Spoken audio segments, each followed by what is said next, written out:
Hello, testing, testing. Ooh, hi.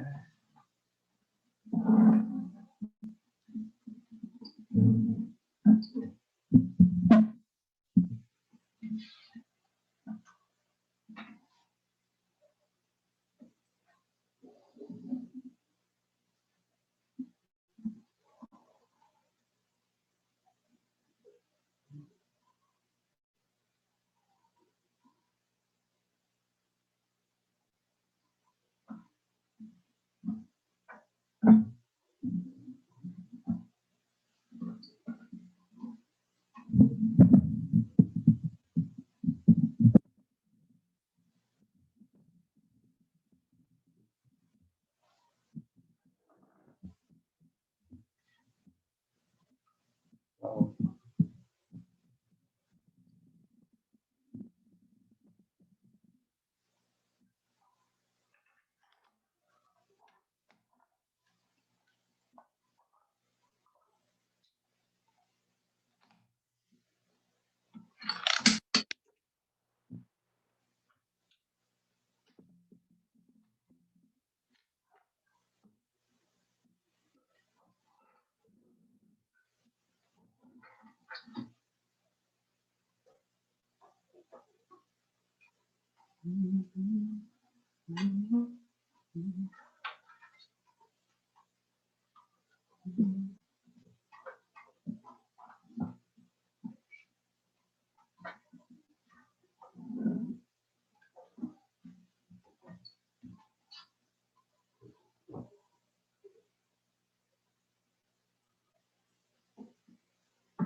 Don't be rude.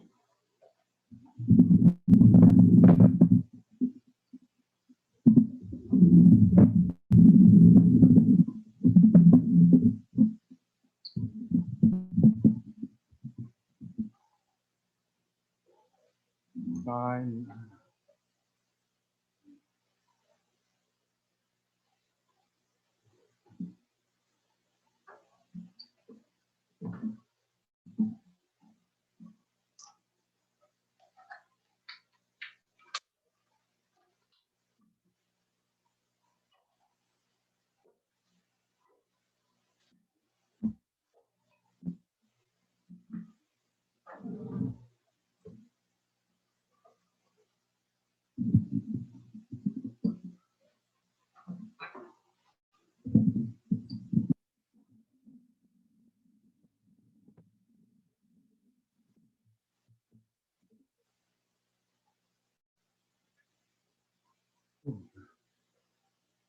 So,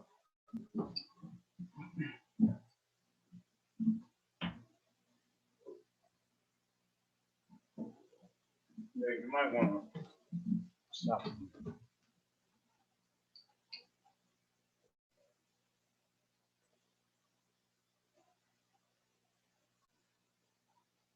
And I mean, we aren't a registered nonprofit, but because we run on a nonprofit basis, we can just keep our overhead low, and we don't have to pay any taxes, right? So we're keeping all of that money to go back to all of you.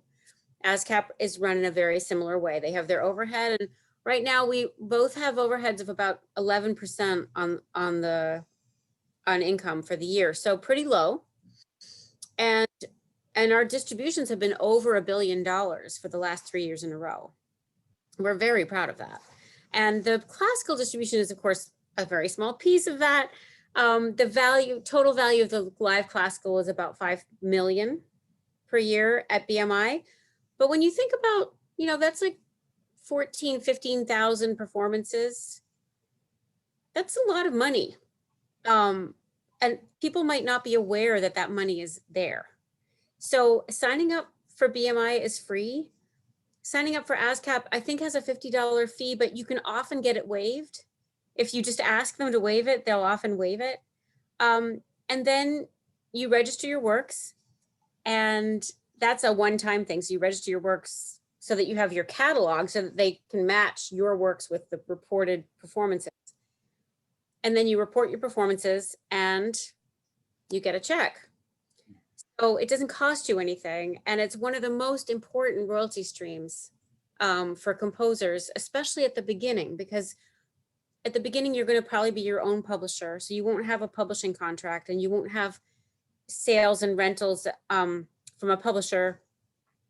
And you'll be doing all of the managing of your catalog yourself. And we'll get into that in a minute. But so the signing up with a PRO is a really important first step if you haven't already done it. And I mean, I'm not here to necessarily recruit for BMI, but I would love to see all of you at BMI. And I think that we do a really good job. I have a great team. We pay on a census basis, so we don't sample in the live classical distribution. Every licensed eligible performance is paid. And so we can talk more about that later. You can email me if you want to hear more about what it takes to join BMI, but I want to keep the conversation today more general. But it's just a really important step. And I'm going to actually say great things about the classical department at ASCAP as well. I'm friends with those people. We see each other at concerts all the time. We don't have any animosity. It's just, everyone is just trying to serve the music. So it's a kind of a good space to get involved in if you're not already involved. Okay, so that's sort of my overview. I don't know if I can see hands up, but Dave, maybe if you see a hand up, you can just let me know if there's a question, if anyone wants me to go back, or if anyone has a question, or if anyone has a question right now so far about anything I've said, I'd be happy to cover that. So Dave, maybe you can just let me know if you see a hand up. Okay. Right, cool. So in the classical department, we have we treat classical music as a very special thing at BMI. We have 5 classical music specialists that work on the team. We register classical works in a very specific way, and we flag them as classical so that we can keep track of them in the database. And that's important because a lot of our composers write classical music, but also write other kinds of music. They might be jazz composers, they might be hip hop composers, they might arrange PD works for their church choir. There's tons of other hats that most composers wear. And so we're there to help them register the classical works as classical, and everything else is all other genres. And so the registration is a little bit different. The affiliation is a little bit different because we have a slightly different agreement for classical composers. And even, I want to say again, like, no matter what kind of music you write, if you consider yourself at least some of the time to be a classical composer, it's good to join with us as a classical composer because it puts you right in touch with my department right from the beginning. And the same is true at ASCAP. They have a slightly different affiliation for classical composers.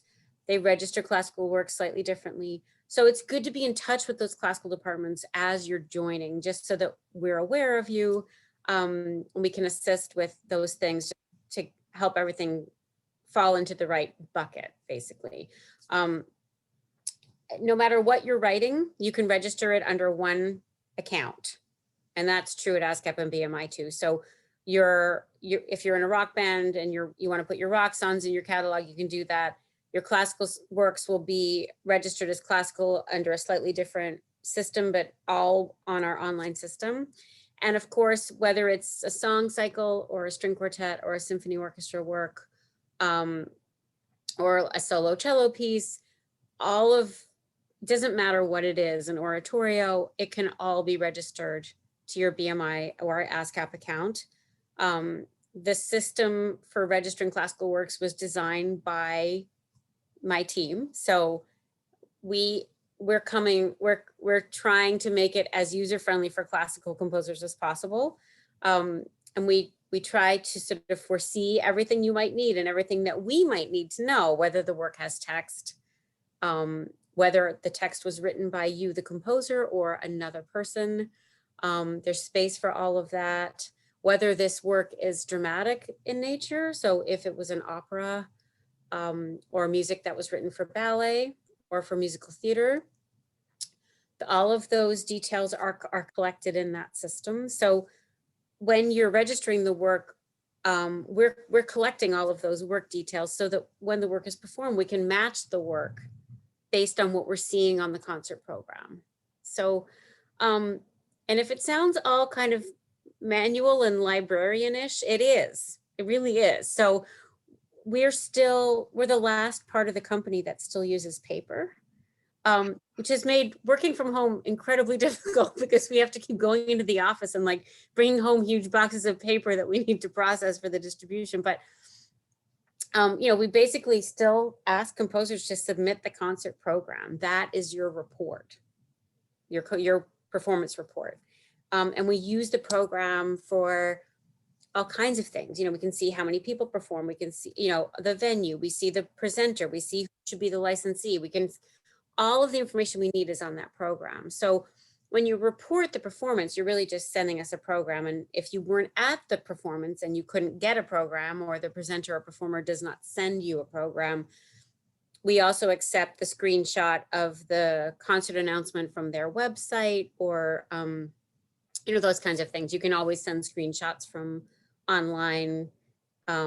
We accept that as well, because we understand, well, certainly right now everything is online, but it's just not always possible to get the concert program. But that's how you notify us that you had a work performed, and that's we basically use that as the document, and we literally mark it with a red pen and manually log it into a log that we run against the database so that everybody can get paid on time. And then in terms of who is a licensee, anyone who uses music in any kind of commercial capacity needs a license if the works are under copyright.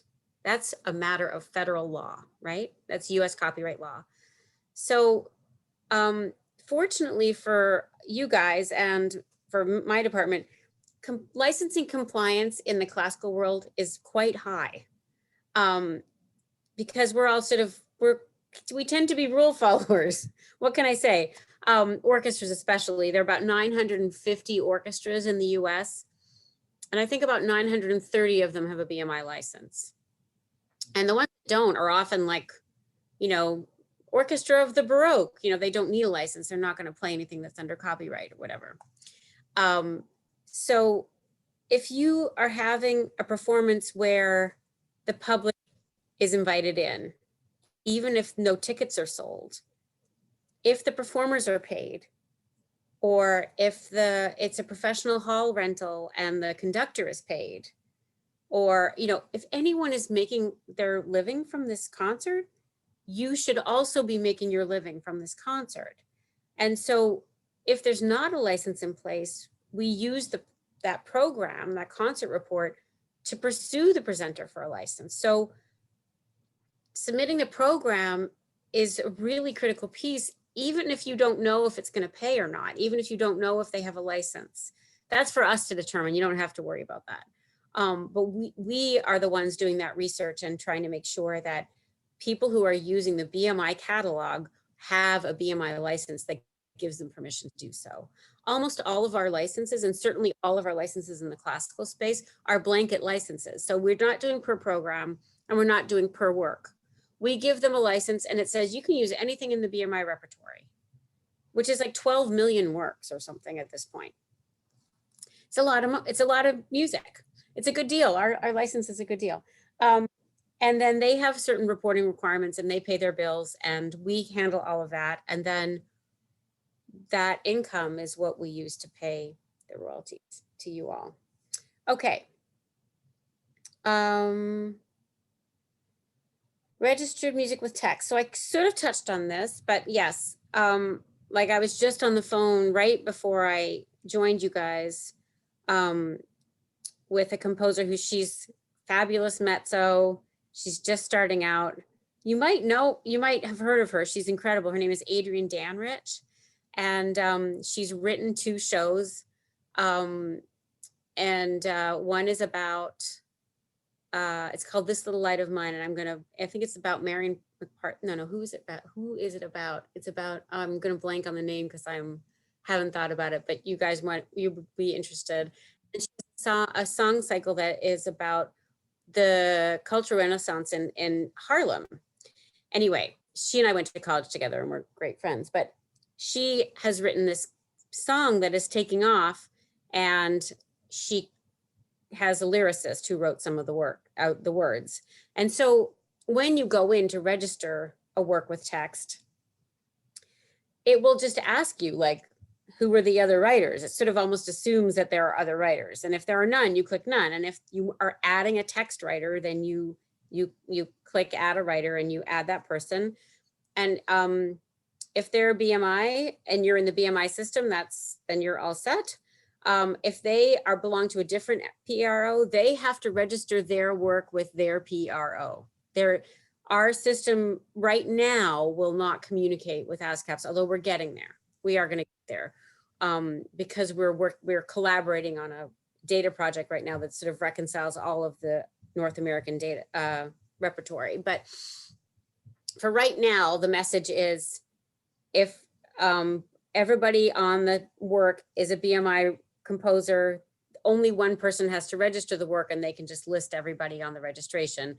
If there's someone who's at ASCAP or another PRO, that participant has to register with their PRO so that the work is registered at both places. I hope that's clear. I can go over that more if anyone needs me to, but absolutely text authors, which is what in the classical world we tend to call them text authors, but we might call, but they're also obviously librettists for opera.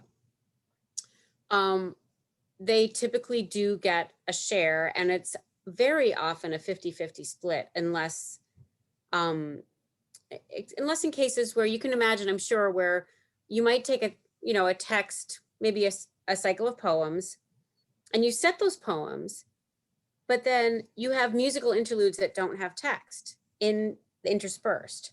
And so in terms of minutes of music, the composer really should get a higher share of that work than the text author, because we just count minutes and that's how we assign credit rates to work. So those are things to keep in mind when you're negotiating your shares with your text author. If it was pretty much if it's a libretto situation and almost every word is set, then a 50-50 split makes sense. But it's just good to keep in mind that it might not always make sense. And the other part of it too is that you might set poems by 2 or 3 different people in one cycle. And then the text author shares will be quite a bit smaller each, and yours will still be the half on the composer side, okay? Sorry, my phone turned itself off. Okay. So the next question that Dave sent me is about arrangements. And I'm glad that turned up, because I always want to talk about arrangements in relation to the classical distribution, as well as arrangements in terms of the rest of BMI. So when you arrange your own work, it's a new version, right? And you typically don't have to, like, say you had written a work for voice and string orchestra, but it's COVID and now someone wants to do it as a string quintet spaced out with a singer. That's the same copyright. It's the same music. It's going to be the same duration, the same title. It's just a different instrumentation. And you might change certain ways that the voicing works to make it work for a smaller group. But when you're arranging your own work that way, or re-orchestrating or re-instrumentating your own work, you don't have to re-register that. If you arrange a work that's in the public domain, you can register your arrangement. And we have an arrangements area in the online system for registration. And but you don't register that as a classical work, even if the original work was classical. And even if your version, if you're taking a movement of Vivaldi Four Seasons and you're arranging it for brass quintet, that's definitely an arrangement, but it's not considered we don't register it as a classical work, only because, remember when I talked about that subsidy from the pop side that goes into the classical pot? We can preserve that only for as long as we can really show that, like, this is for like original classical works. So we're trying to really support composers with that money.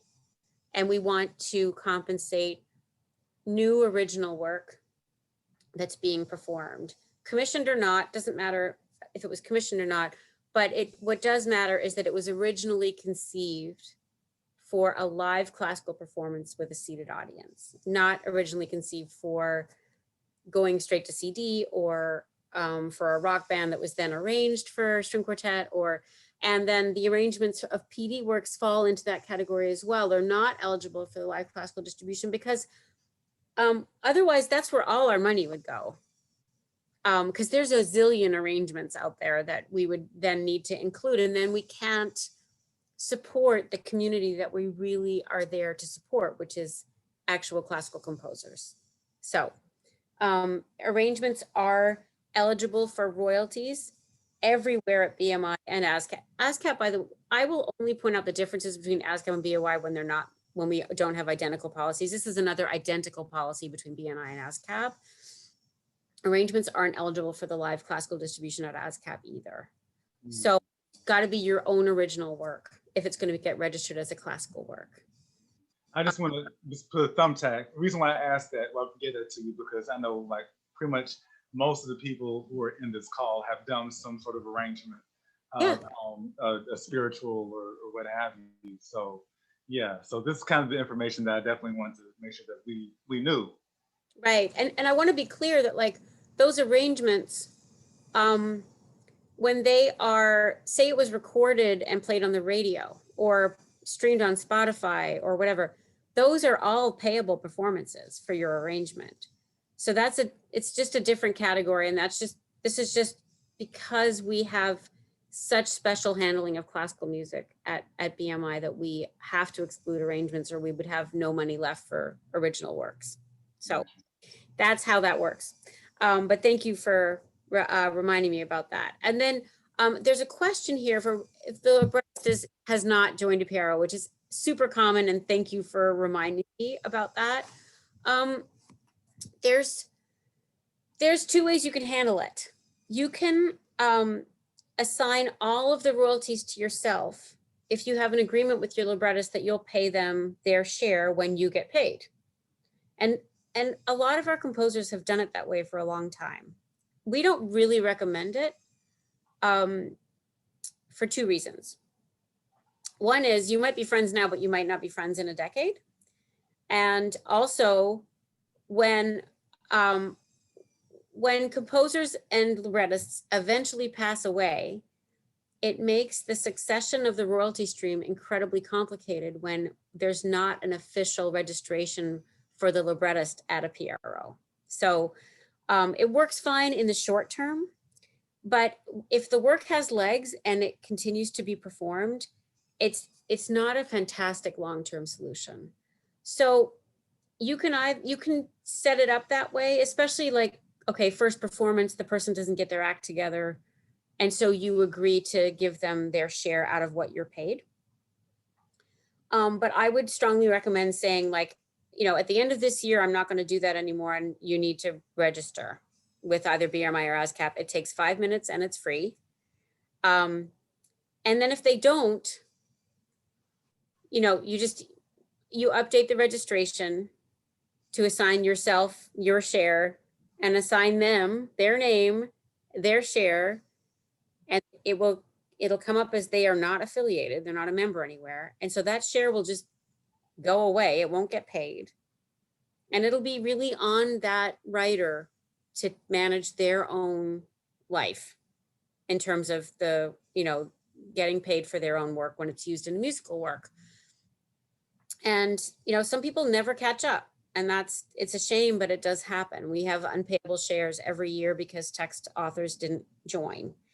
In some cases they joined ASCAP, but the thing is, if you're an ASCAP composer and your text author has no idea what to do, they should join ASCAP, because then when you report the performance, they'll get paid too. If you are at ASCAP and they join BMI, they then also have to report the performance to BMI. And most of most text authors are not on a concert schedule.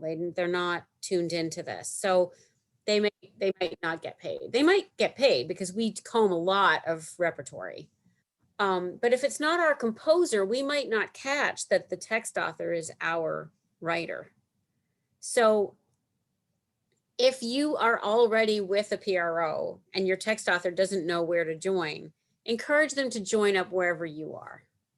And then you can easily add them to your registration, and then you don't have to worry about, the fact that they're going to move to Greenland and you won't be able to talk to them anymore. And then you'll lose touch with them and you don't know where to send the check. And it'll be just a headache for you if you assign that paying of the text author to yourself. So it's better to just keep a strong boundary there and let them manage for themselves. So, but if the question was, can a text author join BMI or ASCAP even if they've never written a note of music? The answer is yes, because of this, the lyricists have always been members of the performing rights organizations, and it's the same with poets, and it's the same with librettists, and we need to pay everybody who has a copyright stake in the work. So I think I covered the rearrangement question already. Is that, Dave, is that right? Like, yeah, arranging your own work? Yeah, okay. There's a question about arrangements in the chat, so I'm going to read it. If I am the original songwriter and then create various arrangements of the same work, no, it's all copyright. And if you make different instrumentations, different versions, it's all still that one work. And you just let us know, oh, there's this new version. I reduced this, like the example I used before. I reduced my chamber orchestra plus vocal solo to string quintet plus vocal solo. And we just add that, we add a note to the registration. So that it's pretty simple. Do commissioned works after the premiere receive royalties? Yes. And sometimes they receive royalties for the premiere. So we have a premiere form, and ASCAP has a premiere form. So the first performance of any work, when you report it, you should send the premiere form. And we ask you, did you give away your rights to royalties for the premiere as part of the commissioning agreement? And you can check yes or no. If you check no, we're going to pay you. If, assuming they have a license. And then, but there are certain situations where even if you waive rights, we're probably going to wind up paying you. For instance, if the commission is, you guys are familiar, I'm sure, with the, what is it? The Concert Band Directors Association, CBDNA, Concert Band Directors National Association. So they have a big conference every year and they often commission a work. Well, that conference is licensed. So whether or not you waive your rights, we're probably just going to pay you anyway. So, but yes, commissioned works are not works for hire. So someone pays you a fee and you write the work and they perform it once, they give the premiere, and maybe you say, okay, you don't need to get a license for that premiere. I'll waive my royalties because you gave me this fee. But beyond that, no one owns the work but you. No one has the right to license the work but you and your PRO once you've joined a PRO and assigned that right to us. And it's very important to remember this because there was a little virus going around about 5 or 6 years ago where people were getting the idea that if they commissioned a work, they should own the work. And that is not how this works. That's called a work for hire. But that's only fair if you are on the payroll of that person and they're paying you an annual salary and they're paying your health insurance and they're supporting you and you're writing music for them. That's a work for hire. Maybe in that situation, it's fair that that they would own the work. But we still pay writer share on works for hire at BMI. So Okay. And The copyright might not be yours, but we would still pay the writer's share. all right, so Dr. Swan had a question. I just want to make sure it gets answered. Can royalties be transferred to an heir of the composer? You know, sons and daughters and grandchildren. I do it all day long. So what happens is you just write a will, and in your will, you, as part of your assets, your copyrights are your part of your assets, right? And any decent lawyer is going to understand that. And you're going to write the will, and you're going to assign your copyrights and your royalty streams to X, to your partner, to your child, whatever.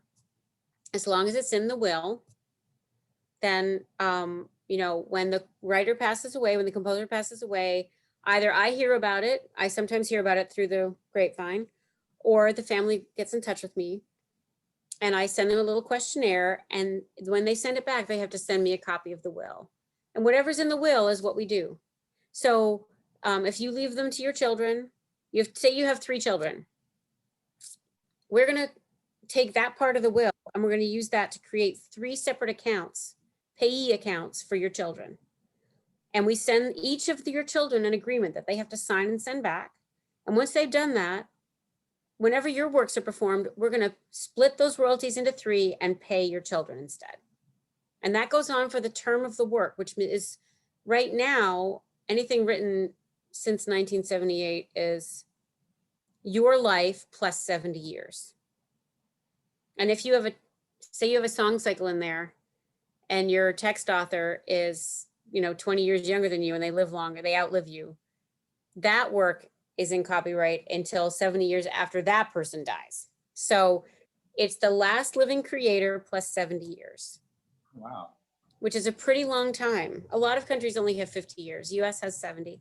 So absolutely, the works have value for as long, they have value forever, but they have commercial value for as long as they are in copyright. No one can use them without licensing permission. You can't record them. You can't videotape a performance of them without permission of the copyright holder for 70 years after you pass away. And those rights pass to your heirs, however you write your will. Okay. Okay, what's next? Sorry, I just have to get back to my list. So someone asked the timeline of registering as a composer, reporting, receiving the check. Yeah, it's long, unfortunately, because remember when I talked about like how we have to wait to get the concert program and then we mark it with a red pen and then we put it in a file. So currently, we are processing the 1920 concert season, such as it was. So we take a year's worth of concerts at a time, and we take it on the concert season schedule, which, as you guys all know, is an academic schedule, basically. So we go from September 1st to August 31st every year, and that's the season. And then everybody reports their performances in between August and October. And we start processing all of those programs. And on top of the composer reports, licensees are also sending their seasons. So colleges are sending massive boxes, you know, imagine like University of Minnesota, or those huge music schools, Denton, Texas, like massive amounts of programs. And we're going through all those and looking for BMI repertory. And we're getting all of the composer reports and we're analyzing all of those programs as well. So it takes like a good 9 months to do all that, get everything into the log, find the works that haven't been registered, go bother the composers and publishers to register their works, you know, reconcile all of the discrepancies that come up, like the title in the program says this, is that this work? Or is it a different work? We have to contact the copyright holder and find out what happened. Like we do all of that. We do all of that fine combing of the repertory to try to make the distribution as accurate as possible. So it takes a while. So that season, September 19 through August 20, will pay in August of 21 by the time the jigs and reels are done. So it's it can be 12 to 23 months after the performance that you finally get paid at BMI. ASCAP's term is a little bit shorter. Their season is just like ours, September through August for the concert season, but they pay in April. but they have a less complicated system than we have. But that's neither here nor there. They're, that's the timeline. So it's pretty long. If you joined BMI today, it's first quarter. And that means outside of classical, they're working on, let's see, in January, we pay second quarter of the previous year. So if you join BMI today, they're still working on second quarter of 2020. So we're going to backdate your contract to April 1st of 2020. Because you might have had performances, and if you've just joined, we want to catch them. So there's a back date of about 9 months. That's standard. And that's based on the pop schedule. It's not based on the classical schedule at all. But say you joined today and you had a big performance in September of 2019. Technically, it's outside of the normal contract time. But if you aren't coming from another PRO, like if you were unaffiliated during that time and you send me the program, I can get your contract backdated to cover that performance. Now, I can't go back 2 years, but I can go back, I can probably go back another 6 to 8 months, depending on when you join, depending on what's going on. As long as the performance was domestic. There's zero guarantees about international performances if they're out of contract, because of the way that we communicate with our sister societies around the world. And I'll get to international performances in a minute, because that might be interesting to some of you. But so the timeline is long from performance to payment, but the good news is that there's some flexibility as to like when you join to go back and pull in performances that you might be regretting now that you hadn't joined a PRO to cover. Okay. Cool. Any questions about that? I don't see any, so I will. Yeah, you can keep moving. You can keep moving. Orondé Okay. has joined on the line. So. What? No, I'm saying the Orondé, Oh. More. He's on. He's just Is he? Yeah. Mm-hmm. Okay. Hello. Hi. I'm here. Good to see you. You as well. I'll just talk really quickly then about the BMI Foundation, because Dave asked me to do that. BMI Foundation is sort of the, it's the philanthropic arm of BMI, and we have, it's a registered nonprofit, and we give away we're pretty small, so we give away about, I don't know, $270,000 every year total. Our most promoted programs are songwriting and composition scholarships. So we have a couple of different like scholarships for any brand really of pop music. We have a Latin music scholarship. We have a country music scholarship. We have a few different jazz programs, but the biggest one is the Future Jazz Master.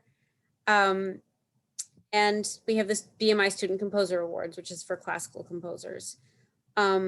Because these are all currently branded as scholarships, they're limited by age, and also currently, I keep saying that word because we're gonna probably change it,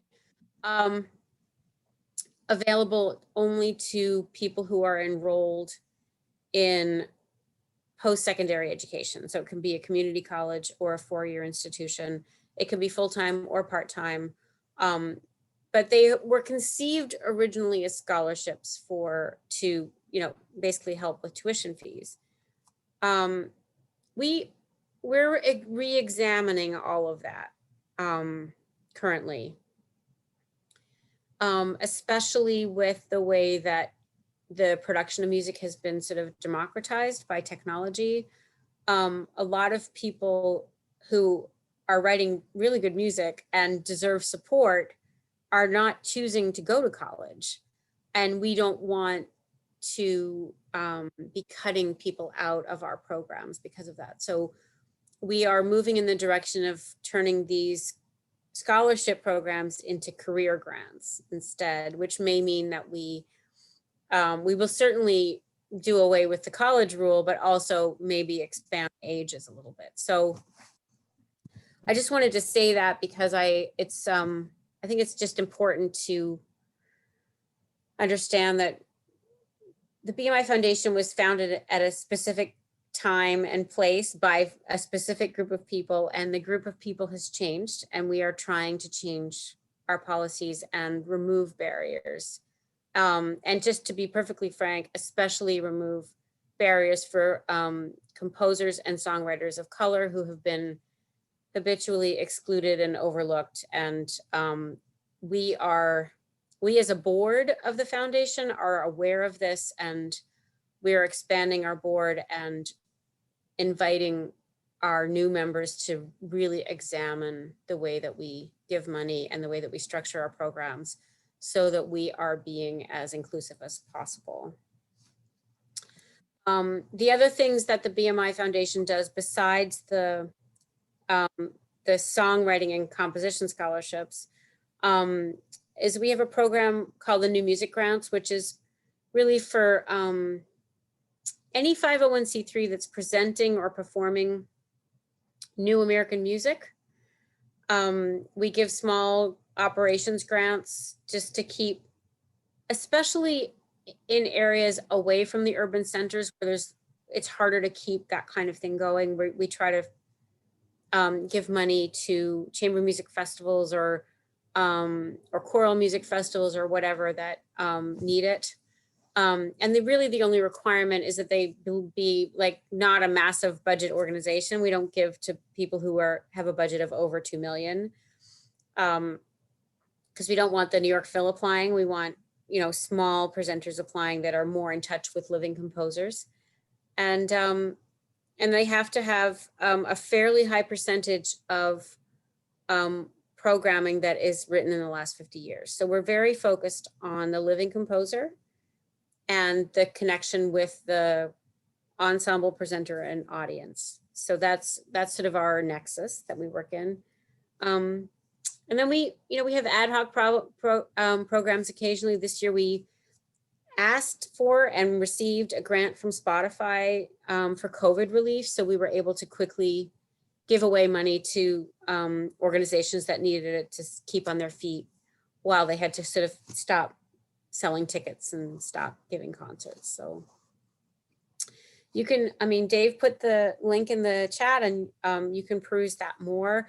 I'm the president of the foundation, which puts me in a weird position because I'm not anywhere near the president of BMI, and I'm sort of, I have to straddle these two worlds in a weird way. But the part that I love is that I direct the BMI Student Composer Awards, which is our classical music award, and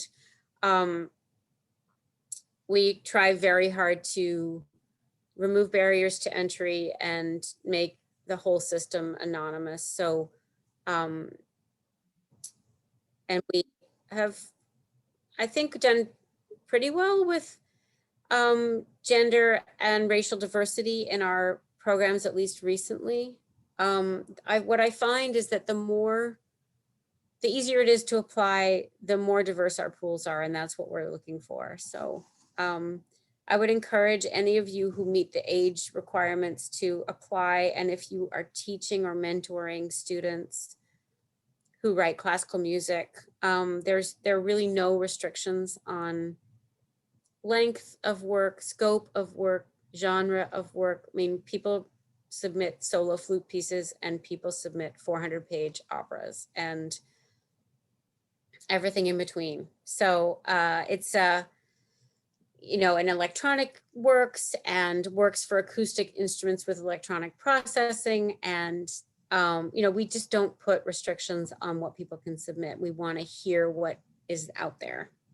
And it's a very open-minded judging panel that we work hard to keep them focused on what we think is the important piece, which is the musical voice that is emerging or trying to emerge.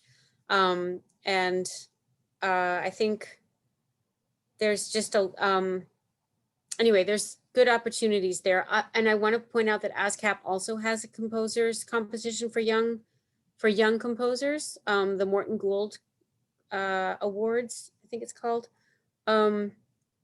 Similar in goal, similar in scope.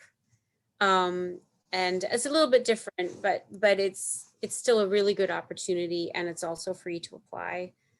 I mean, there are other ways to get recognition as well. And let's be clear, like, to win a competition is really, it's for encouragement, right? I mean, lots of really amazing composers have never won a competition, but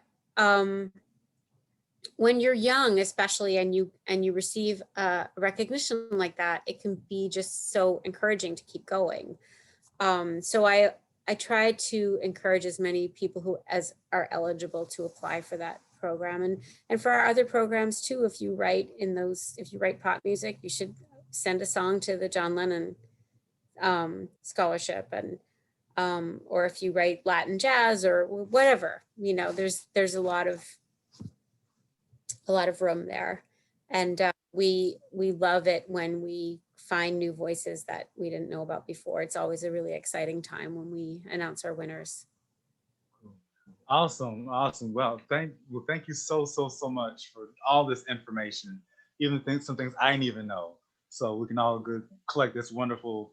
I hope I didn't go too long. I also just want to say I put my email in the very top of the chat, and I hope that all of you feel completely comfortable just emailing me if you have a question, if something comes up later that you forgot to ask, or if you want to ask, you know, any question about publishing, which we didn't really get into that much.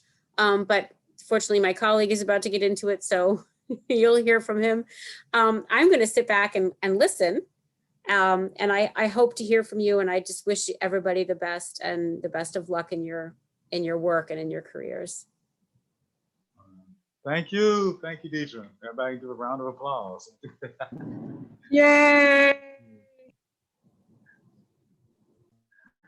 All right, cool. All right, so let me unpin. All right, where's Orondé? Where'd you go?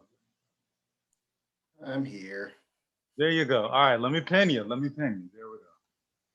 All right, how you doing, sir? You know, hanging in there, trying to stay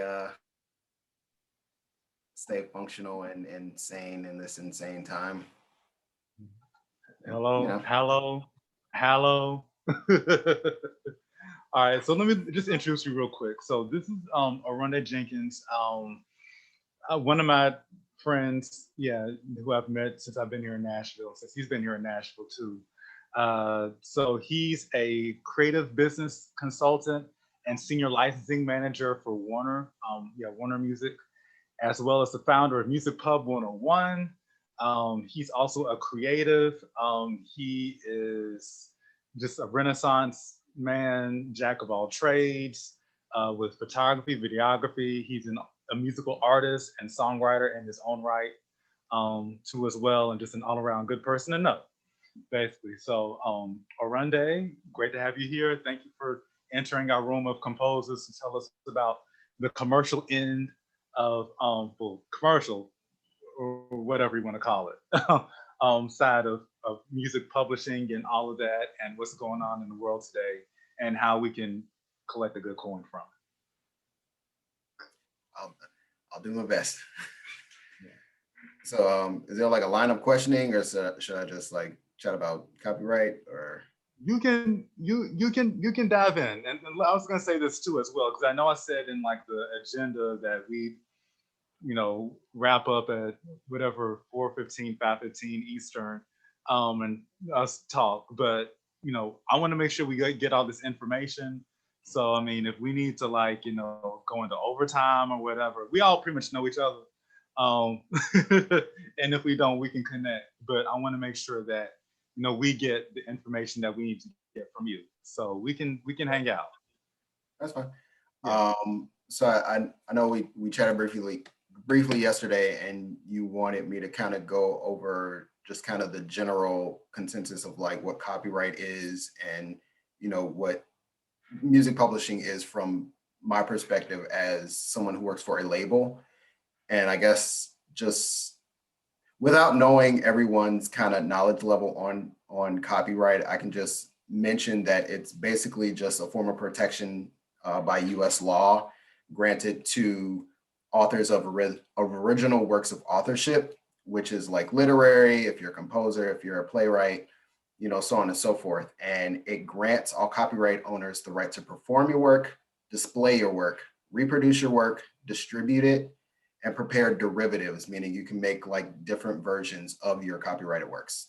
Copyright law gives you all of that, you know, ability, and a work is under copyright once it's fixed in a tangible form. So once you write it down, once you know, score it out, you know, record it, it is a copyright. However, registering it with the Copyright Office will give you extra benefits, especially if you find yourself in a situation where someone has infringed on your copyright.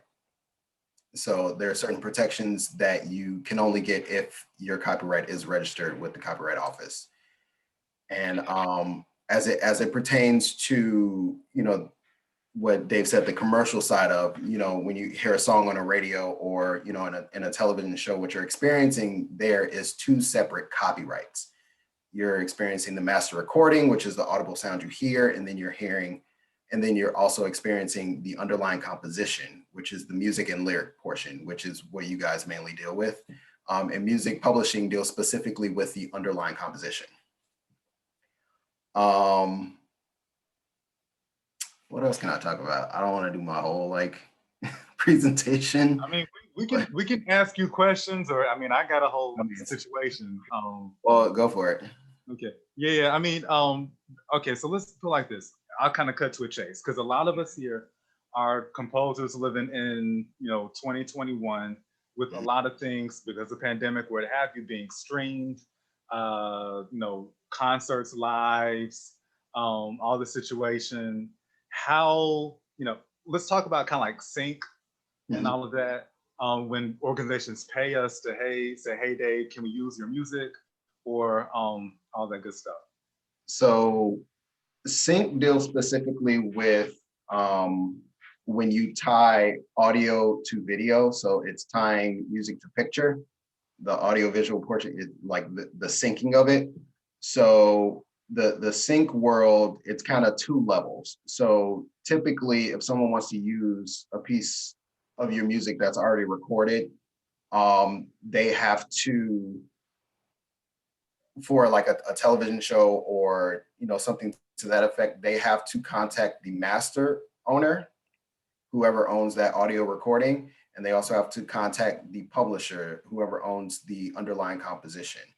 Usually it could be, they could ask for gratis or they could ask for a fee. Usually the fee is the same for both the master and the underlying composition. And that's where it pays, in that particular situation, that's where it pays to be on the writer side, because there could be many different versions, many different master recordings using the exact same song. And the example that I use in, you know, in some of the seminars that I put on is that the song, I Will Always Love You, Dolly Parton wrote it. So she owns that underlying composition. So regardless of who records it, whether it's her version, whether it's Whitney Houston's version, Willie Nelson, Amber Riley, those are 4 different master recordings, but one composition. So you can have many different people record your piece and you would collect on all 4 or however many versions of your piece is out there. Bringing it back to sync. Yeah, so it's usually kind of like a one-time fee for the rights to be able to tie it to the picture. And then if it's broadcast in a medium where performance royalties are paid, usually you get like what's called a residual of sorts, and it's paid through the PRO. So whether that's BMI, whether that's ASCAP, it would come through one of those every time it's kind of streamed or played on one of those networks. Does that answer the question? Mm-hmm. Yeah, that's good. All right, so tell us about then mechanical. So mechanical royalties are paid whenever something is sold, you know, on a CD or vinyl, iTunes. It's kind of a broad term that also includes digital, so iTunes, Google Play, and it also seemingly refers to streaming as well, which is the Spotify's, the titles, all of that. Those are three different types of royalties. So the standard mechanical royalties that are the CDs and the vinyl and the digital download, the rate is set by Congress at 9.1 cents per song sold. There could be a reduced rate if you, sorry, I'm getting a whole bunch of notifications, just ignore the pop-ups. A publisher could let me mute this, sorry. A publisher could ask, or not a publisher, but a label could ask you, hey, you know, could you take a reduced rate in exchange for an advance, like an advance check? You could say yes, could say no. So those are standard mechanicals for physical and digital sales. Streaming royalties are kind of a gray area where each individual streaming service is responsible for licensing the whatever songs are on their platform. They've not really been doing that, which is why the MOC has kind of come into fruition based on the Music Modernization Act that was passed a couple of years ago. So the MLC is a music licensing collective, and it's basically it's kind of a middleman. So on behalf of all of the streaming services, they will be responsible for paying out streaming royalties. So if you're a composer and you have your music out there on the streaming services, you definitely want to, and you self-publish, you want to make sure that you're signed up with the MOC so you can register your works there, not only with your PRO, but with the Music Licensing Collective to ensure that you're getting payment for your works. Yeah, so that's kind of the mechanical piece of the industry. Sorry, I take a lot of tangents, so sometimes you got to bring me back to what the original question was. You're good. I mean, because this is a lot. The music business is not an easy cakewalk. Yeah. So talk now about, because we have, well, a couple things. We have some writers on the call, and also because a lot of us have to employ or find writers, lyricists, librettists. Kind of talk about like the writing end, or the words, that part. Like how that relates to like splits and stuff. Correct. Mm-hmm. So essentially, well, traditionally, when you're approaching 100% of a copyright of an underlying composition, 50% is the music, 50% is the lyric. Again, that can be negotiated depending on who you are collaborating with, but that's kind of the standard, you know, cut of the composition split. So if you have one composer, two lyricists or librettists, I think you said the term was, that one composer will get 50% of the piece, and then those two lyricists would split the other 50%, so 25-25. And again, depending on who your collaborators are, you can negotiate that amongst yourselves. So if there's like four of you in a group, and one is the composer, but you have three, in the pop world, it's called a top line writer, where they're contributing a melody based on those lyrics, you could easily say like, all right, there's four of us, let's split it 25% each. So again, everything is a negotiation. You want to make sure that you are being equitable with your collaborators, because you know, trying to negotiate that extra 5% may sour that relationship. In addition, in the pop world, it's very common for, bigger artists who don't write to take a piece of the publishing, but you can say like, all right, so do I want to keep 100% of the song and not make any money, or do I want to give away 20%, keep 80% and make, $200,000? I might want to take that check. So you have to, weigh every situation, case by case basis. Okay, so I don't want to sound like a broken record, but just kind of touch back again, just about publishing. So there's the songwriter, and then there's the actual publishing. Well, so from the standpoint of the label, it's all kind of the same thing. So the copyright of I'll say song or, classical piece, there's 100% of the copyright for that. Half of it belongs to the writer, half of it belongs to the publisher. So if you're self-published, you own 100% of that song. And again, that's kind of broken out between how many ever collaborators you have. So say you have one composer, one lyricist. So that's 50-50 share. Half of each of those is the publisher's share and the other half is the writer's share. So say Dave, you and Kyle, you guys collaborate. Dave, you self-publish. Kyle, you have a publisher. Dave, you got 50% of the money. Kyle, you get 25 and your publisher gets 25. Does that make sense? Mm-hmm. Yeah. So it's kind of all the same thing. So, traditionally, like say when you register your works with ASCAP or BMI, they pay the writer share and the publisher share separately. Whereas with labels, they pay 100% to the publisher and the publisher pays the writer.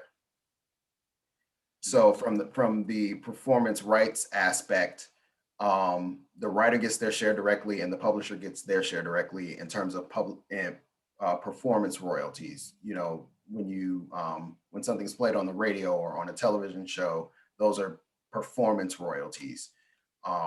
That's outside of mechanicals. Mechanicals are usually paid by mechanicals are paid by the label. Performance royalties are paid by the PRO. And sync payments are usually between like the production company that wants to use the music and you, but then any residuals come through the PROs because they pay any residuals to the PRO. The PRO then pays the writer and the publisher. Raise your hand if I confused you or not. That was good. That was good. We're all thinkers. Everybody here in this group is like a thinker. So that's absolutely fair. All right. So let's kind of talk about what we had mentioned in our pregame yesterday about, we had a good conversation about copyright. Wait, copyright? Mm-hmm. Or what aspect of it? As much as you want. No. Well, go ahead. Well, I know we talked about blurred lines. Mm-hmm. Yeah, because go ahead. Yeah, so something like that, because I was going to say that, again, for a lot of us in the room, we're arrangers too as well. Mm-hmm. So we've taken music that either has been in public domain, traditional, or gospel, whatnot, and have had to reconfigure it or take somebody else's song and reconfigure. So, yeah. Okay, so, all right, so I'll do those two separate. So first, public domain arrangements, or like arrangements of any thing, you typically don't get, any sort of ownership of that. It's usually just a work for hire. So if someone says like, hey, I want you to arrange a song for, performance, it's usually just like a fee because you don't own any of that work. Now with works in the public domain, those works in the public domain can be freely used by anyone. So you could easily, I don't agree with this mentality, but there are some people that will take a public domain song, rearrange it slightly to their liking, and then register it with the PROs in order to get publishing on it. I think that's cheating, but if you're cool with it, by all means. but you want to make sure that that song is actually in the public domain, because there are a lot of, you know, classic songs that seem really old that should be in the public domain that actually are not. And then on the flip side, there are some current songs that are in the public domain because of whatever reason. So you have to make sure that it's in the public domain. Now, for you guys that deal with classical, you know, Beethoven is public domain. But you want to make sure that you're not using a piece that is already an arrangement that is registered. So it's a very tricky, it's like a minefield. You have to make sure that you don't step on the mine and blow yourself up and get sued. So that's arrangements. For the most part, if someone gives you a piece to arrange, you can just charge them a fee. You can't collect any publishing on it because you don't own any of the original. It technically will be considered a derivative work, which is basically taking an existing copyright and kind of transforming it away from what it was, away from its original intent. So that's arrangements. Now, the blurred line situation kind of goes in line with, like, if someone says, hey, I need a song that sounds like this.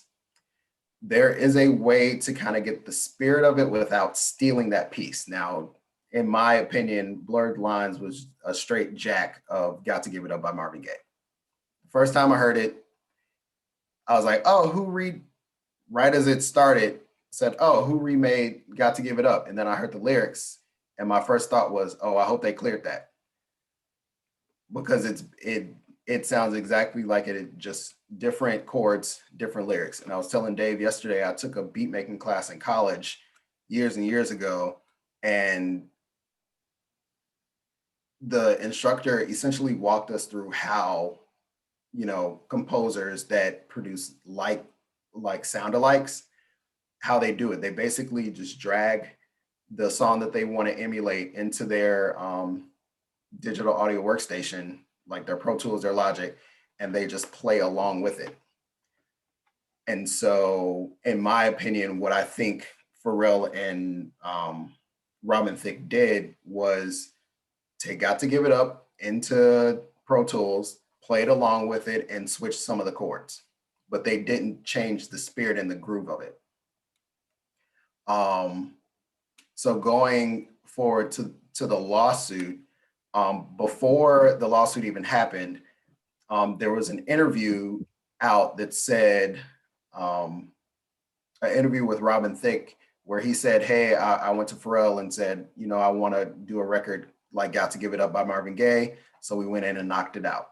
And that was an interview. And then a couple months later, there were talks of the Marvin Gaye wanting to sue them over the record. What then happened was Robin Thicke and Pharrell Williams preemptively sued the Marvin Gaye estate to prevent them from getting sued, if that makes sense. And they lost that, and then it went to trial. And the Marvin Gaye estate had so many things stacked against them because and one of the things I mentioned to Dave yesterday is that drum patterns and drum beats are not really considered songwriting, so they can't really be considered copyrights. And because they kind of stole the groove of the whole thing, that was against them. That was against the Marvin Gaye estate because they have the copyright for the actual composition, which is the lyric and melody. And then also the Robin Thicke and Pharrell's attorneys got to Give It Up thrown out. Like the jury could not take it into consideration during the first maybe half of the trial. So the Marvin Gaye estate had so many things stacked against them with this suit, and yet they still won. Because and what helped them was the different interviews where Robin Thicke said that it was inspired by or they basically did a song like Got to Give It Up, and their stories kept changing. So the blurred line they lost, and granted, the initial settlement I think was like $8 million or something like that, and they got it knocked down to 5. And there was all this talk about, this is going to set a bad precedent to creators, but you kind of have to take things on a case-by-case basis, and just in the grand scheme of things, just don't steal people's like classic songs. And if you get hired to do sort of a sound alike, make sure that you make it your own and change it enough to where if someone who knew that original song listens to yours, that they don't immediately say like, did you just knock off that song? So yeah, just in general, just anything that you create, make it your own. If you're gonna lie, all right. No, I kid. Don't lie. Don't lie. It's not really a lie. I mean, there are people that make careers on producing sound alikes. I mean, I'm sure you've heard, songs that are in the background of certain television shows and movies, and it's like, that sounds like this song, but it's changed just enough to where it's not really an infringement. And even if it's close enough to where they probably could go after you for copyright infringement, a lot of times the money isn't worth the lawsuit. But in the case of Blurred Lines, like that was a #1 hit internationally. So they're like, you're not just gonna take my song and make all this money on it, and I'm not gonna say nothing. All right. So Orondé, can you touch back on the streaming situation? And I kind of want to touch on that, especially with us, because like a lot of us have music that's, people will put it in a recital or put it in their concert, what have you. There's a video of it, and it's on Vimeo, it's on YouTube, it's on Facebook, it's wherever. How can we get paid? Basically. You can, it might take a little work. So I'm not entirely sure about the Vimeo platform. But I do know that YouTube pays out publishing royalties, and they have several deals with a lot of the major publishers in order to, report streaming royalties to the publishers. And there are services, I mentioned to Dave yesterday, one of them is called Audium, and I'll put that link in the chat, and they basically will scour YouTube to make sure that any video that uses yours, is monetized and the money goes to you. So there are services that do that. It's very important for you to make sure that you're signed up for every service that will collect, every necessary service that will collect on your behalf. So, make sure that you're signed up as, signed up performance rights organization. Everyone's in the US, right? Mm-hmm. Okay, so yeah, ASCAP or BMI. CSEC is invite only. I don't like their repertoire database, so I'm kind of got a mark against them. GMR is the 4th, but they're extremely selective. They only go after high profile artists. So they have like, a couple of the Eagles, they have Prince, they have Bruno Mars, and I think one of the members of Fleetwood Mac. So it's like top dollar, far up there. So you guys, it's going to be probably either ASCAP or BMI. Make sure that you're signed up with one of those. If you don't have a publisher, make sure you're signed up with your PRO as a publisher. And also, if you know that your music is being played on a service like Pandora or Sirius XM, make sure that you're signed up with Sound Exchange. Because if you own your master recording or you're a featured artist, they are paying the royalties to the master owner and the featured artists. So that's Sound Exchange. Yeah. those are kind of the main ones. So just to kind of clean that up. So if I write an art song for XYZ artist and they say, "Oh, Dave, we love your song. We want to record it and put it on my album." Okay. And the album is streamed. Yep. So then the singer and the producer of that would get any streaming royalties, correct? I wouldn't get. So if it's the label owner, so whoever owns that master recording, the label owner would get money from Sound Exchange, as well as the singer, like the featured artist and any side artist. So make sure that you're registered as one of the side artists. So if you did the track, you would get some of that money. If you sang on it, you get some of that money. And yeah, so that's the Sound Exchange piece is mainly for Sirius XM Radio and Pandora. If your album is streamed on, like a Spotify or a Tidal or like an Apple Music, you want to make sure that you are in contact with the label that put that out so you can get your mechanical royalties. What else? Yeah, I think those are kind of the two main pieces of that. So whenever something is released to a digital store or streaming service, that's your mechanical lane. And then if you are a featured artist or you own the master, Sound Exchange is where you're going to get that other piece.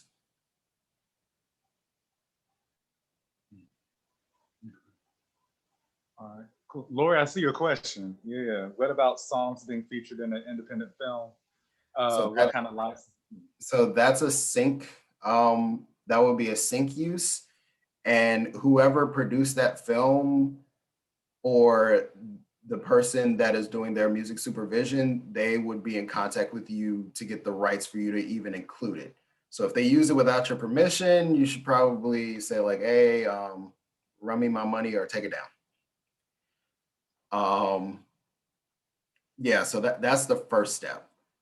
And then if it's a case where like it's played on like a BET or like a ABC, you would want to make sure that you're registered with ASCAP or BMI to ensure that you're getting those public performance royalties every time that it's broadcast.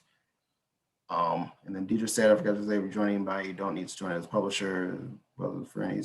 All right, so yeah, so there you go. BMI, I guess you can just join as a composer and they'll pay you all of it. But ASCAP, because I'm an ASCAP writer, you do have to sign up as both a writer and a publisher.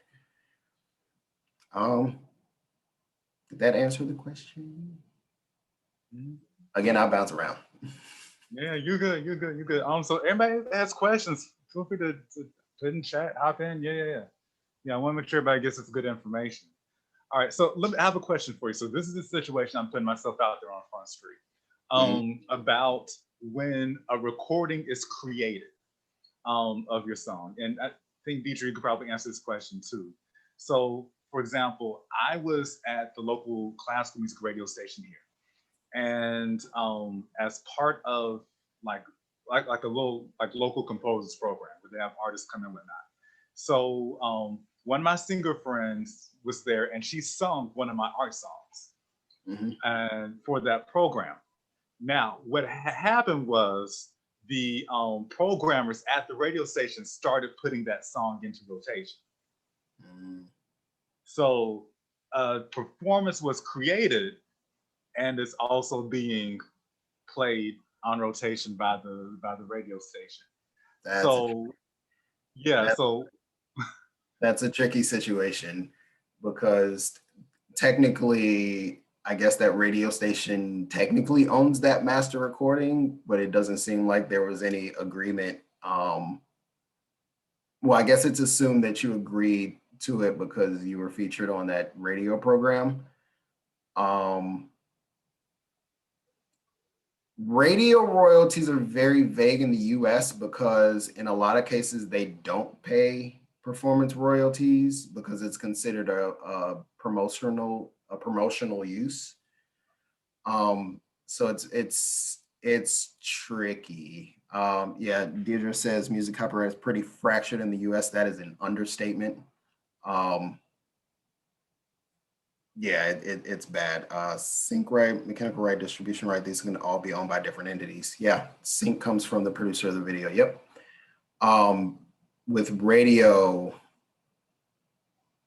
now if they have a digital radio station, then you would get, you know, featured artist royalties through Sound Exchange.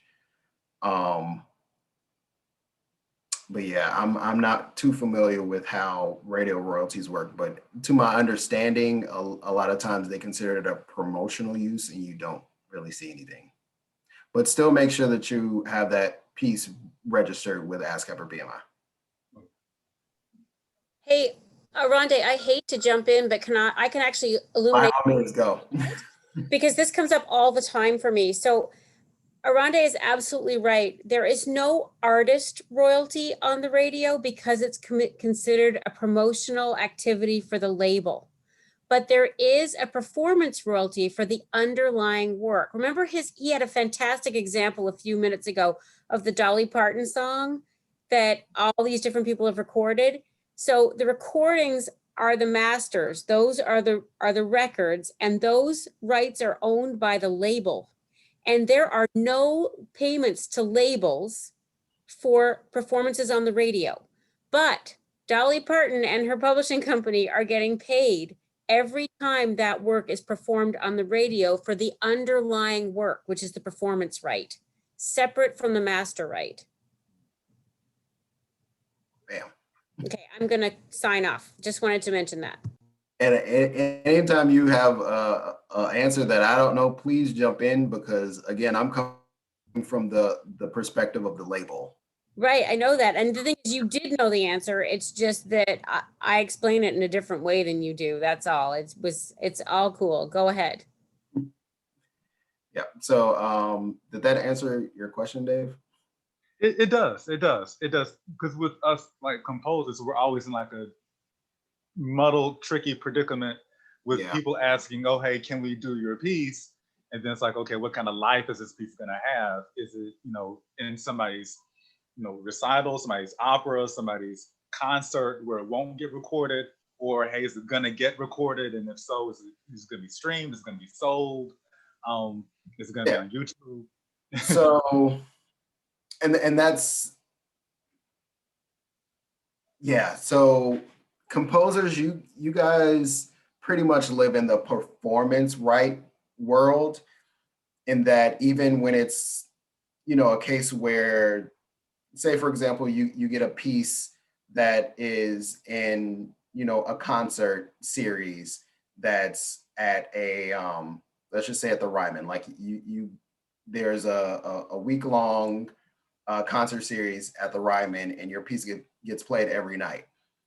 The Ryman reports to the PROs, and they have certain licenses to where a percentage of that license fee goes to the writers of the pieces that are played in that venue. So how many ever times you do that, you know, that all gets reported to the PROs. Now, I can't speak for BMI, but I do believe that with ASCAP, even if it's a smaller venue, and they don't necessarily pick up that your piece was performed in that venue at that time, if you submit like instances to the PRO that, you know, hey, my song was played on these days in these venues, then they will take that into consideration. And I think Deirdre agrees with me. So yeah, so definitely it's a kind of testament to making sure that you are, you know, on top of where your material is being used, and in what way. What are some other examples? So you're saying like different recitals and different, you know, plays. Sometime, so with the performance piece, what am I trying to say? Basically,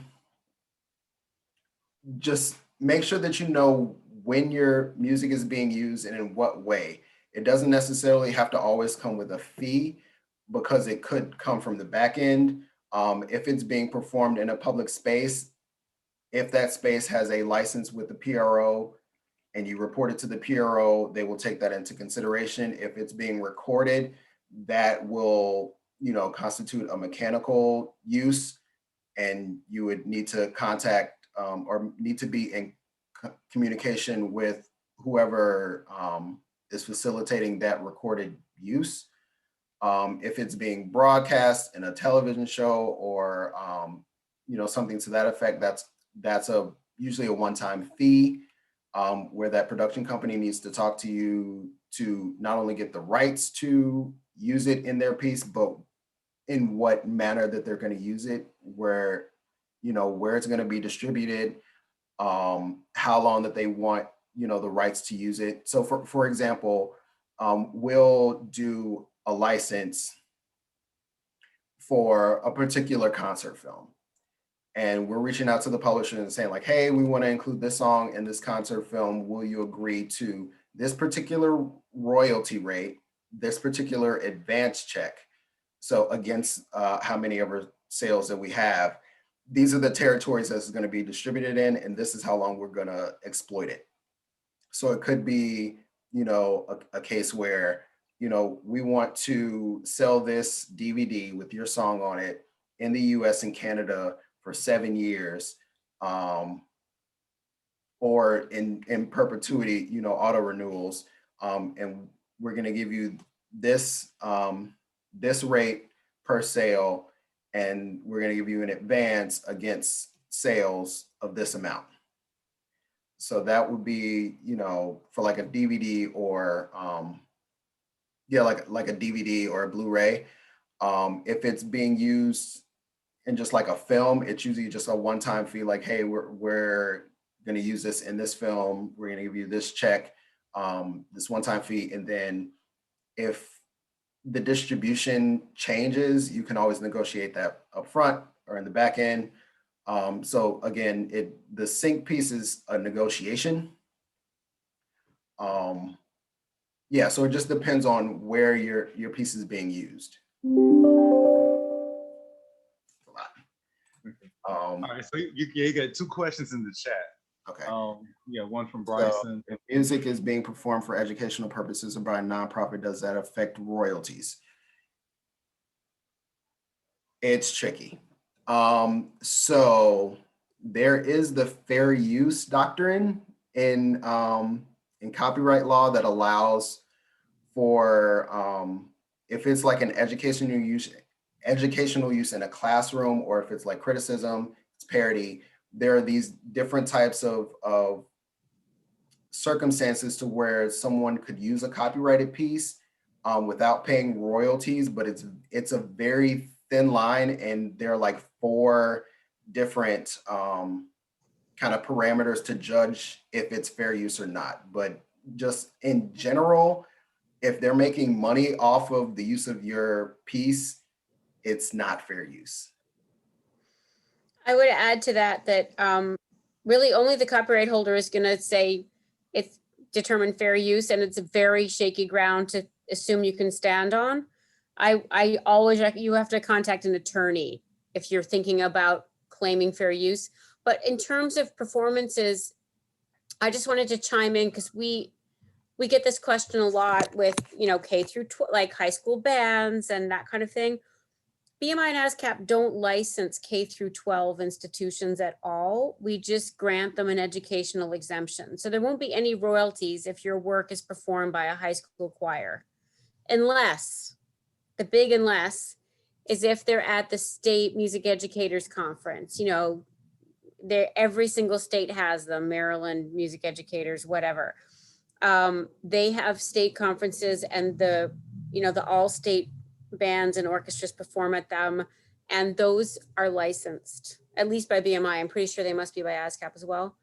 And then the nonprofits, they should all have licenses. That it's unless the music is being used in a worship service, so not at a concert, but in an actual service, or it's being used, like I said, in a K through 12 institution.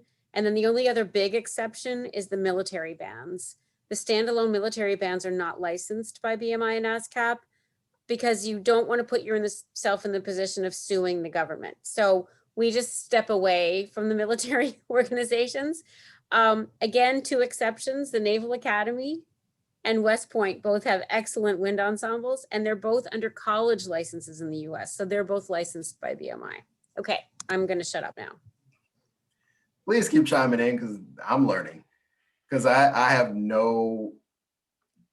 little to no knowledge of the performance rights side of things because I deal mainly with, you know, the label side. But just in being in the industry for X amount of years, I'm not telling my age. And then Maria said, strange question. I create improvised arrangements for my live stream church services. They pay for a license. Should I join that PRO? Can I say with that too, can you touch on church and the CCM, CCLI, whatever it's called, situation? Yes, Okay. I can. Because that is definitely sort of more my wheelhouse. So yeah, and like I just said, if the music is used as part of worship, it's not licensable typically. ASCAP and BMI don't recognize that as a commercial use. So it's true that churches will often have licenses, and there's that, it's like, yeah, Christian Copyright Solutions, I think it's called, CCS, that a lot of churches get, and it's sort of a blanket license, and it covers BMI and ASCAP repertory. But it's really covers the church for other events, social events, sing-alongs, concerts that they might put on in other ways, but it is not intended to compensate performances of work that's used during the worship service. So that's a sort of a weird distinction, but unfortunately, Maria, like what you're describing is not, we can't pay royalties on that because it's used in the service. But let me ask a question. I have a big but. So, because we got some choral arrangers here. So if there's a college choir that goes to a big church and they do a concert there, not in the service, Yes. and it's live streamed and all of that, and they do Kyle's arrangement or, you know, Maria's or Damien's arrangement or Dante's or mine, does that qualify under something that we can claim? Well, remember when I said that the live concert distribution doesn't actually cover arrangements?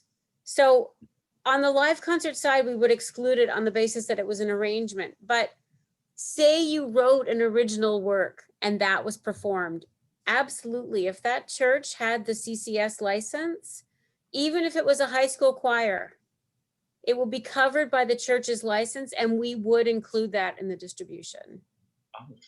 That's what that license is for. It's to cover those other ancillary music performances that are not central to the worship of the church. And it's just a negotiated agreement that we created so that churches could have a lower cost way to cover those performances that they don't make money from.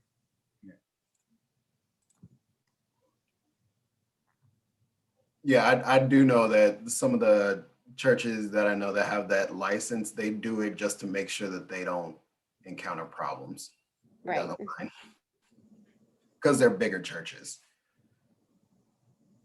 They don't understand this. Doing the service is fair game. I wouldn't go that far.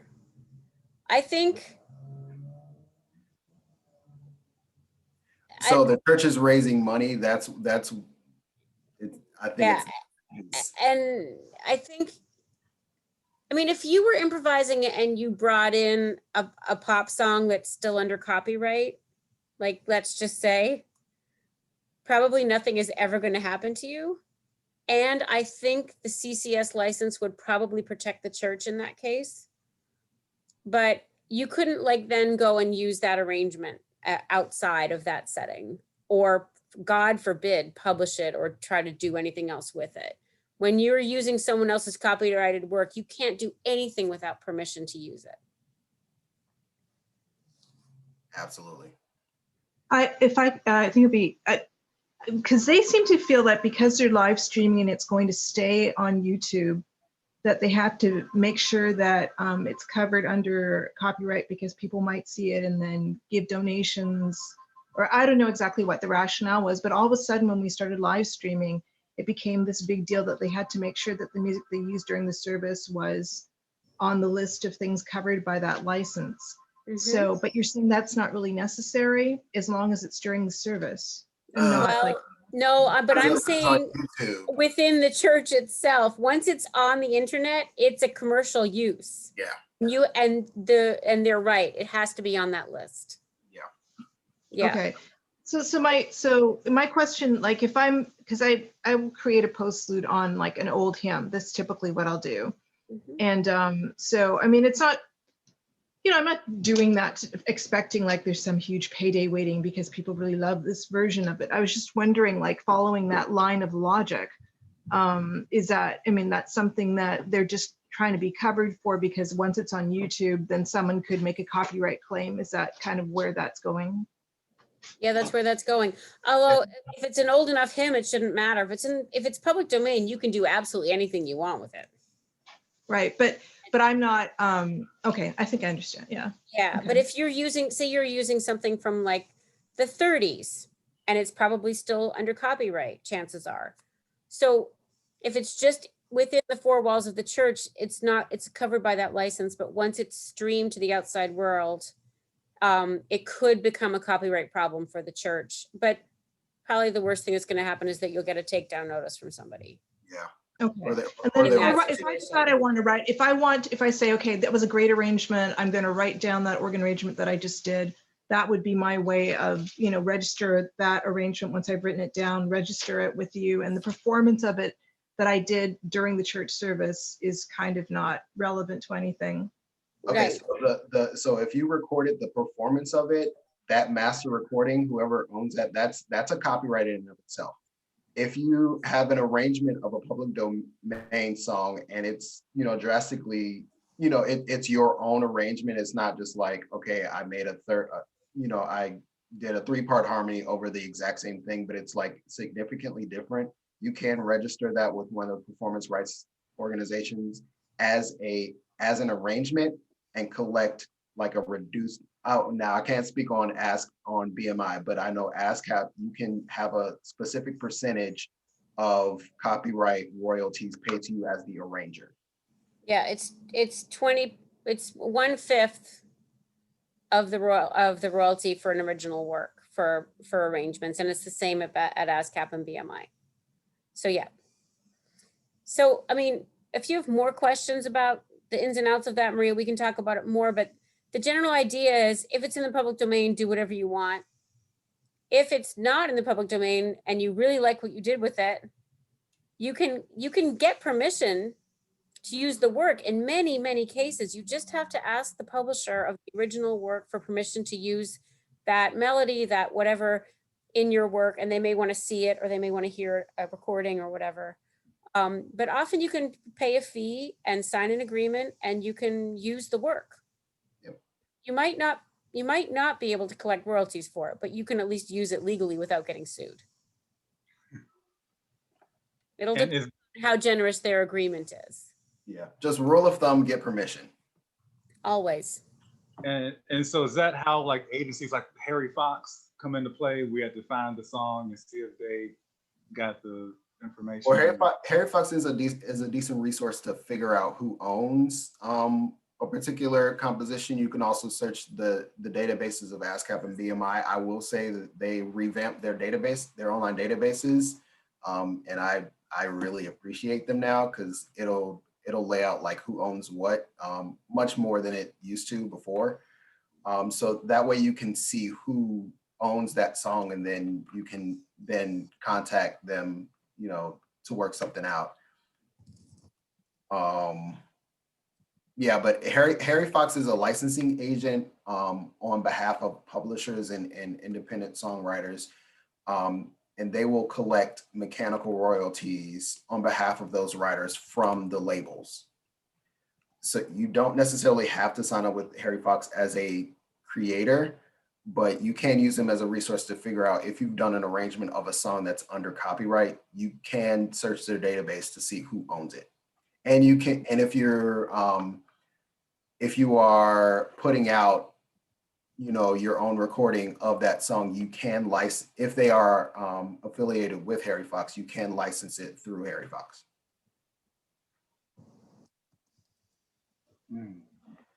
All right, so yeah, so I see Dr. Swan had a question about. Composers of choral music want their arrangements performed. How does it work when a touring choir program music by various composers? So I jumped in there because it was a live performance question, but I want to make sure I'm understanding. If all that's happening is there's an arrangement already existing and people are performing it, that's just BMI and ASCAP blanket licensing. So you don't have to get permission. If the arranged work was in the public domain, there's no permission required there either. When the composer or arranger is creating the arrangement and they're arranging something that's still under copyright, that's where they need permission. They're creating a derivative work based on something that is still under copyright. So imagine if you like wanted to go and remake The Sopranos, how much trouble you'd get into. That's a derivative work. So that's where that's what we're talking about here. If you're the creator of the derivative work, it is on you to get permission. If you've already gotten permission for that arrangement, or if the original work was in the public domain, you don't need permission, then all that's required is the performance license that will cover all of the BMI and ASCAP repertory. So these are different types of permissions, different types of licenses. Like we said, like music copyright in the US is insanely, it's bananas how complicated it is. Wow. And just different layers of ownership, and you can keep some pieces and you have to, you know, give up others, and it's very complicated. Thank you. Absolutely.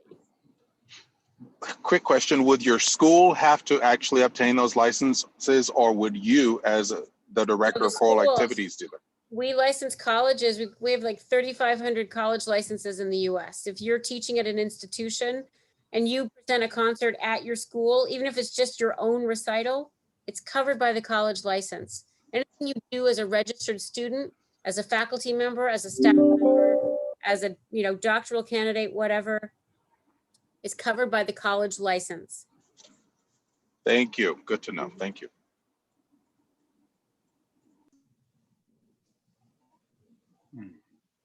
Okay, so I have a question. And again, because my librettist is on the line.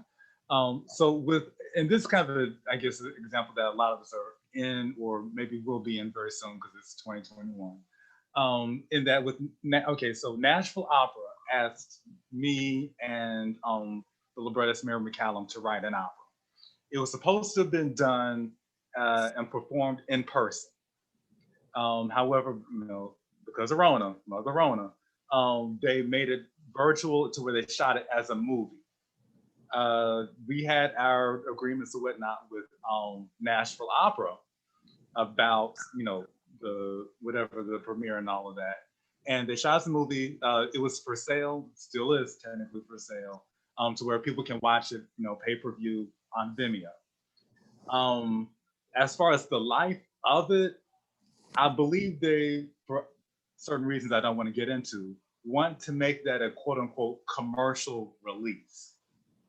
So for our sake, I guess, Deirdre, does that still qualify as like the premiere that you were talking about earlier? Or is that something that we, Mary and I, would lay claim to as far as being able to get a royalty? Yeah, it's only really a premiere if it's a live concert performance. So what you're getting into now is basically they're making a movie. So you should have a sync agreement with them, with whoever's producing the video for the work. Mm-hmm. A negotiated agreement, and since I assume you and your librettist retained the copyright so far, the work is not with a third-party publisher, right? Correct. Yeah. Mary and I have. Yes. Yeah. So you own the copyright.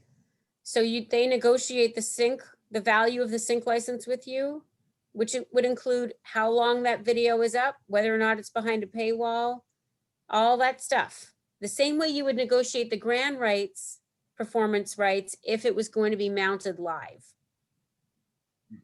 There's actually some correlations there, because you have to take the same kinds of things into account.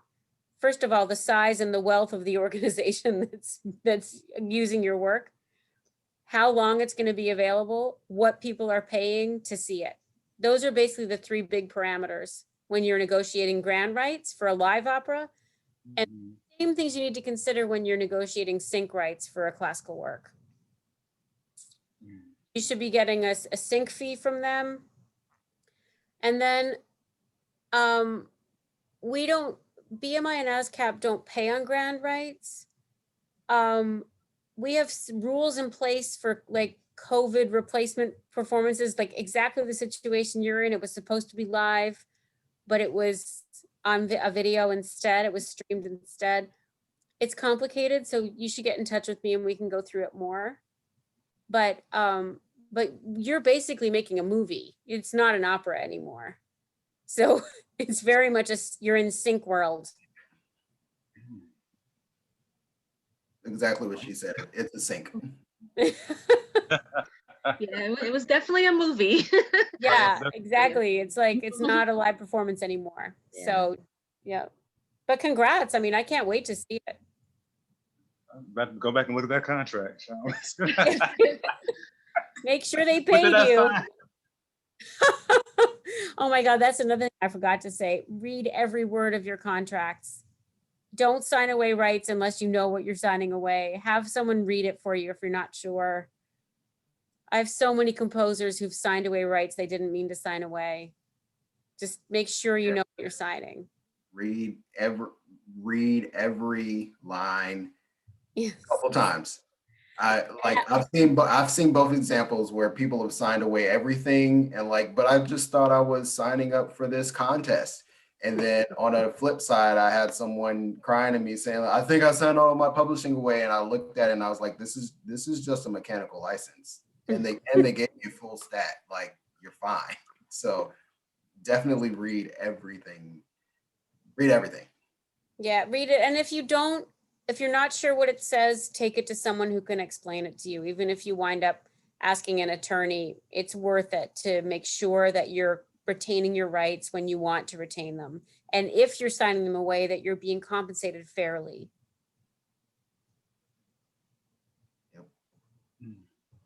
So let me ask this question then, and just kind of with this example, and kind of in Mary's case, in that because they made a movie, so to speak, Mary is the librettist, but isn't she also now the screenwriter?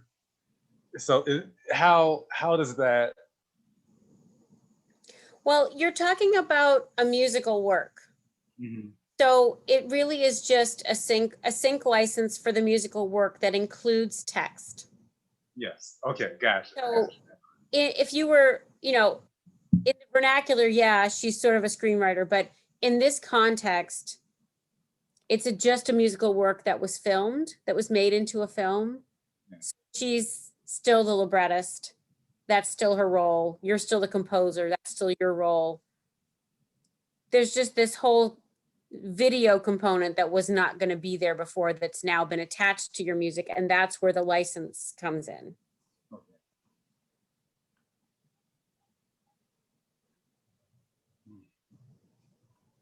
Wow. Stuff makes my head hurt too if it makes you feel any better.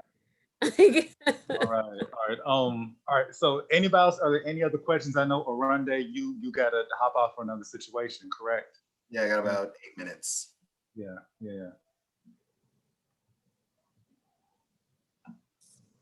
All right, speak now, forever hold your peace. Well, let me say this. So Orondé, is there a way that if people had other questions they want to ask you, could they reach out? So so I am on, in terms of music publishing talk, I am on Instagram and Twitter at musicpub101. And then you can also go to music publishing or musicpub101.com. I started that site because I got so many questions from writers and publishers, or writers and up and coming artists about music publishing. So yeah, that's kind of a resource that you can kind of tap into to get the basics of music publishing.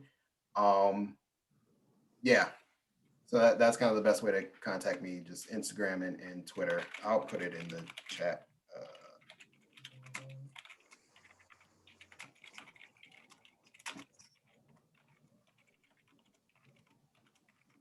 Okay, awesome, awesome. All right, so yeah, I got, that's all I got.